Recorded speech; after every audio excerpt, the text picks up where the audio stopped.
Bom dia, galera. Tour de France, quarta etapa. Tá rolando aqui, ó.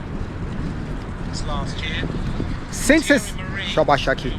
160 quilômetros, 5 montanhas, com final em alta montanha. Com certeza hoje não se ganha o Tour de France, mas a situação pode se tornar bem complicada para quem perder a oportunidade de estar no grupo da frente quando a gente fala em classificação geral. No momento eles estão entrando. A intenção foi boa de gravar na bike, mas agora eu percebi que o som, o áudio, ele ficou muito ruim, então eu acho que merece um pouco mais de informação com tranquilidade. No começo da etapa, uma fuga com 6 ciclistas, 2 da Israel Startup Nation, um da Sunweb, que é o Binut, a G2R Mundial, de Total Direct Energy e BB Hotels. Enquanto isso, o pelotão ele controlava a fuga. Só que nesse caso, existe um cara em especial chamado Tim de Klerk, da The Koenig Quick Step. Gigante, monstro. Ano passado ele chamou muita atenção porque ele é um cara tipo motor, locomotiva, motor a diesel. Não pede para variar a velocidade, não pede para ser muito forte, mas se você der um ritmo constante pro cara, não importa se é subida, descida, vento, montanha, desde que seja constante, o cara vai lá na frente e fica no pelotão. Sempre que estiver uma situação mais previsível, quem vai estar na frente é o Tim de Klerk, da The Koenig Quick Step, e em momentos mais nervosos, provavelmente o Tony Martin da Jumbo-Visma. Esse é o cenário, então 2 ciclistas da The Koenig Quick Step na frente pela maior parte do dia, com a equipe completa da Jumbo-Visma encaixada atrás. O Julien Alaphilippe depende do que estava acontecendo, ou ele estava atrás da Jumbo-Visma, ou um pouco mais à frente. A Ineos com um comportamento completamente distinto do que nós estaríamos acostumados a ver, apesar deles declaradamente dizerem que esse ano a estratégia vai ser completamente diferente, eu acho que é muito mais uma adequação por falta de talentos para sustentar um ritmo na frente do que por opção. Então eu acho que é uma necessidade de estabelecer uma estratégia diferente e não uma opção, ou pelo menos é a minha sugestão. Eu tenho gostado muito da Astana, porque eles estão lá quietinhos, tem o Miguel Angel Lopes, a Education First ela está se mostrando em alguns momentos mais agressivas. Eu estava escutando uma entrevista do TJ Van Gardner, que é o americano da Education First. Ele disse que principalmente no primeiro e no segundo dia, na verdade eles se esforçaram para tentar alguma coisa expressiva, realmente eles não conseguiram, então a impressão que dá é que eles vão colocar pressão logo agora para tentar alguma coisa. Uma meta intermediária no dia de hoje, com 50 km de prova. Eu vou colocar para vocês aqui, ou aqui, não sei onde vai aparecer, como que é feita a distribuição de pontos do sprint, né, para os 20 primeiros colocados.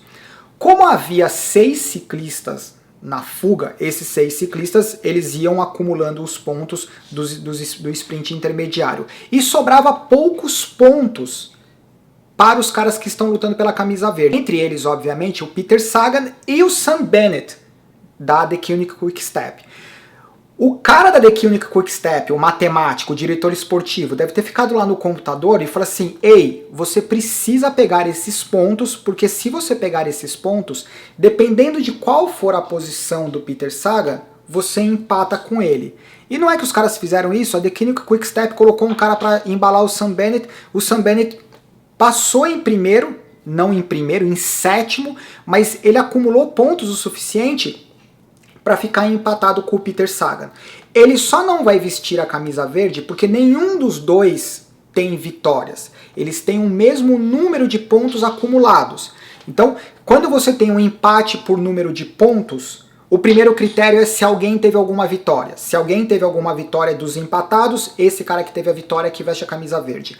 Como nenhum dos dois tem vitórias, ele só tem diferentes acúmulos de pontos, quem veste a camisa é quem está melhor colocado na classificação geral, que no caso é o Peter Sagan, então por isso que no final do dia de hoje, o Peter Sagan é que irá vestir a camisa verde, porque ele está 11 minutos à frente do Sam Bennett. Então eu falei ontem um pouco sobre o Rei da Montanha, hoje sobre os sprintistas, então é sempre dessa forma. Existem as metas intermediárias no meio da etapa, que distribuem pontos, e as chegadas que distribuem um número maior de pontos. O cara pode ser camisa verde sem ganhar nenhuma etapa necessariamente, desde que ele acumule pontos o suficiente para ser o cara que tem o maior número de pontos, ele é o camisa verde. O bom do Peter Sagan é que ele consegue equilibrar as duas coisas. Ele consegue beliscar algumas vitórias, mas ele também consegue acumular pontos. A fuga só começou a se desmontar nos 20 km finais, que era quando o pelotão se interessava em começar a se organizar, principalmente para chegar na última montanha, os 7, 8 km finais, que seriam mais nervosos. Nessa, faltando um pouco antes, faltando 25 km, o Bennett, que estava na fuga, ele pegou, escapou numa curva, bateu, esfarelou a bicicleta. Então coloque aí nos comentários por que vocês acham, se foi o impacto lateral, se foi a pressão. A minha sugestão é que quando ele saiu, quando a roda traseira crava o chão, que espirra uma areia, aquilo cria uma tração na bicicleta que quebra, porque eu não consigo enxergar o quadro batendo no guarda-reio ali aonde quebrou. Então eu acho que foi muito mais uma questão de tração, num lugar que não deveria ter aquela tração, e simplesmente esfarelou o quadro. Ele trocou a bicicleta, voltou para cima da bicicleta, mas ele não voltou para a fuga. A fuga foi perdendo atletas, e o último atleta da Israel, ele foi neutralizado no começo da última montanha. E daí eu volto para falar um pouco sobre o final. Final da etapa hoje, 160 km, com final em alta montanha. Quem que é esse cara aqui chegando em primeiro? Nos últimos 20 quilômetros finais, o pelotão ele começou a se organizar de forma mais agressiva, não porque a fuga oferecia algum risco, mas pela necessidade de posicionamento das equipes. Então tinha alguns momentos que parecia meio que caçadores de treino. Tinha um momento que tinham 5, 6 equipes e você via que os ciclistas eles estavam tipo um olhando para o outro, aquela disputa de posicionamento para quem vai conduzir o pelotão. Isso fez com que alguns ciclistas começassem a sobrar, obviamente nos 20 km finais, até que com 7 km, talvez, o último ciclista da Israel Startup Nation, ele foi neutralizado. E daí começou a disputa de fato na última montanha.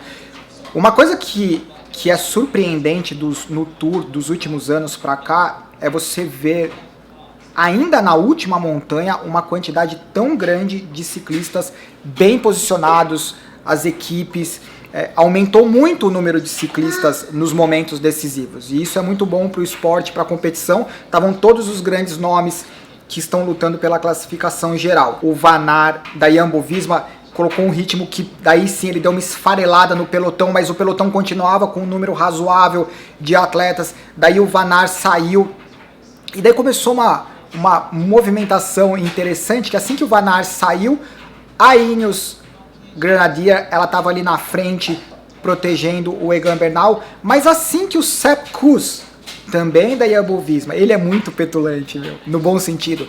Ele vai com aquele jeito pedalando, ele vai olhando para todo mundo, vai passando, só que os caras estavam subindo, sprintando, tava todo mundo num ritmo muito forte. E ele fazendo cara de paisagem, olhando, ainda olhou, esperou o Primož Roglič. O Primož Roglič veio na roda dele, daí ele começou a colocar um ritmo, meu, sprint na subida, sprint sustentável. Os caras foram subindo, e daí dentro do quilômetro final, quem fez um ataque foi o Martin da Cofidis. Ele fez o ataque, o único cara que conseguiu responder na roda dele imediatamente foi o Primož Roglič. Na sequência, o Pogačar. Primož Roglič, em 150 metros, ele saiu de 30 e poucos por hora e cruzou a linha de chegada a 52 por hora. O que ele fez na aceleração é uma coisa ridícula. O que o Pogačar fez é algo para ficar alerta, porque o Pogacar foi o único cara que mostrou que tem esse punch, essa aceleração nos metros finais. Todos os outros chegaram com o mesmo tempo. O Julian Alaphilippe continua com a camisa amarela, o Adam Yates, só que agora o Primož Roglic ele foi para terceiro com 7 segundos. Todos chegaram juntos, mas nessa ordem: Roglic, Pogacar, Martin, Quintana, Alaphilippe, Miguel Angel Lopes, Bernal, Pinot, Landa e Yates. Eu acho que é isso. Peter Sagan continua com a camisa verde, provavelmente o Cosnefroid continua com a camisa de Rei da Montanha, e durante a edição eu vou colocando um pouco da classificação para vocês. Um dia bem interessante, e os grandes interessados pela classificação geral começaram ou tiveram a oportunidade de mostrar as suas armas ou como eles estão fisicamente. Eu acho que é isso. Abraço, tchau. O bicho tá pegando lá, hein?